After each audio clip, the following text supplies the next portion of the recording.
Bringing the light from the side, it really shows the sculpture of the hood. Makes the car look really, really wide. So really happy. Also the color is incredible. No, it's really exploding on the screen. Fantastic. Hey guys, we are here in the studios to create some assets for our new baby, the GranTurismo. Some video, photo assets. And since we have the car here, let's get up and take a look together. As you know, the GranTurismo is not just a nameplate for us. It's actually the philosophy of our brand, bringing performance and luxury together. And that is really apparent in how we have designed the new GranTurismo. So let's take a closer look.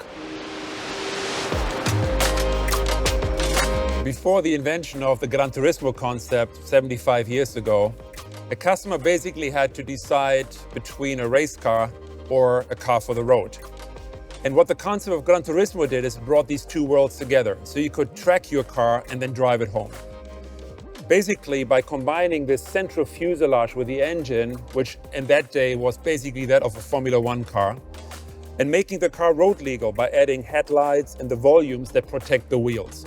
And the F1 technology is still with us today. The Nettuno engine of the GranTurismo, which comes from the MC20, is mid-car mounted and is utilizing Formula One technology. And that allows us to also, in this case, keep the center line of the car extremely low and allowing the flares, these muscles, to really stand out and create this beautiful sculpture. Now, sculpture combined with purity is extremely important for us because we're not designing cars for a 3-year lease contract. Our cars will go into your collection. They will go into a concours d'élégance, so they need to express visual longevity. And part of that pursuit of perfection is also to eliminate the cut line that we previously had here on the hood. And we're now moving over to the side to be almost invisible and creating this beautiful clamshell hood that in itself is an engineering masterpiece and belongs onto the wall of a museum to be appreciated as a sculpture. The face of the car is very recognizable, being that from the MC20 and the Grecale with this very, very low mouth, of course featuring our Tridente, which for me is the coolest logo in the industry, combined with those vertical headlights, really expressing this new Maserati design DNA on completing the family between MC20, Grecale and the new GranTurismo. So let's take a look at the side of the new GranTurismo.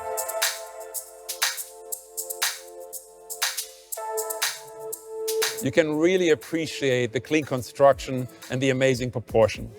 But believe me, clean construction, clean design is the most difficult thing for a designer because there's so many things in your way. You have to consider the glass drop. You have to consider the hinges of the door. You have to consider side impact. But still, with tight collaboration with the engineering team in Modena, we're able to create this very, very pure sculpture, the very pure fuselage design of the door and the rest of the car. When it comes to the front, these beautiful muscles that are covering the massive front tires, 265/20, and the big 295 21-inch wheels. When it comes to this part, we're really applying still the human hand. Yes, we're using lasers, we are digitizing, we're scanning, we're using data. But when it comes to such critical parts of the car that are so important to our design and DNA, we're still applying the touch of the human hand. But let's talk about proportion. Proportion is so important for Maserati and of course a car like the GranTurismo. We were able to accomplish a magic dash-to-axle ratio. And this gets measured from the center of the front wheel to the cut line of the front door.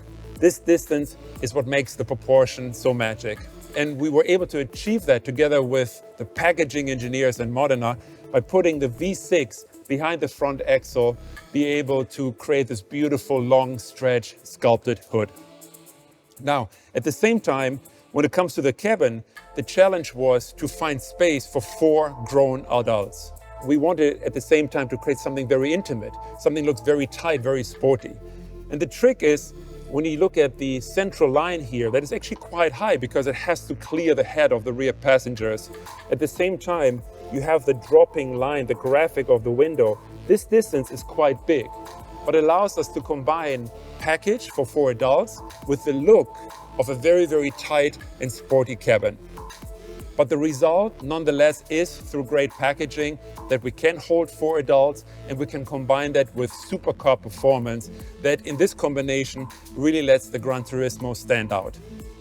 So I hope you enjoyed this little introduction to the Maserati GranTurismo, and I hope to see you soon on the streets.